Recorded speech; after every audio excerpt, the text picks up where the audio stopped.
Si son muchos años de responsabilidad cada 2 de la tarde, como en esta plaza se dice, pues 8 o 10 mil personas expectantes de Gori y no permiten que Gori no les deje satisfechos, y eso cada vez es más complicado. No es que no sea factible, pero va cada vez más complicado. Pero aquí estamos en ellos y para ellos.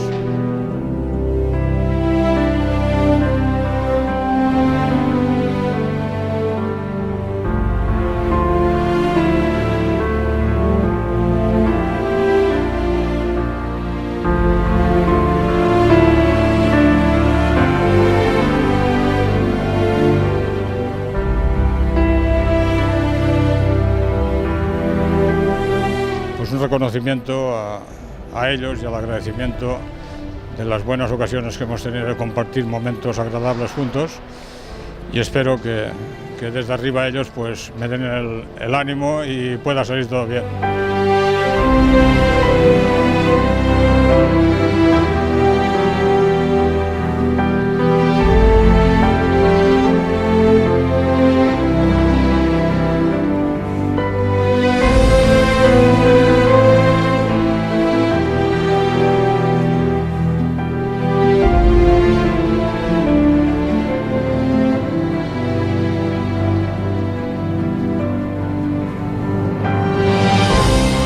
Admiro lo que se hacen los demás, los compañeros hacen espectaculares mascletas, pero yo me considero clásico de toda la vida, lo que siempre se ha hecho, y es lo que demuestro al público valenciano cada año que vengo aquí, que vean lo que se hacía normalmente hace años, sin cables y a base de pegarle fuego a mano y terminar la mano.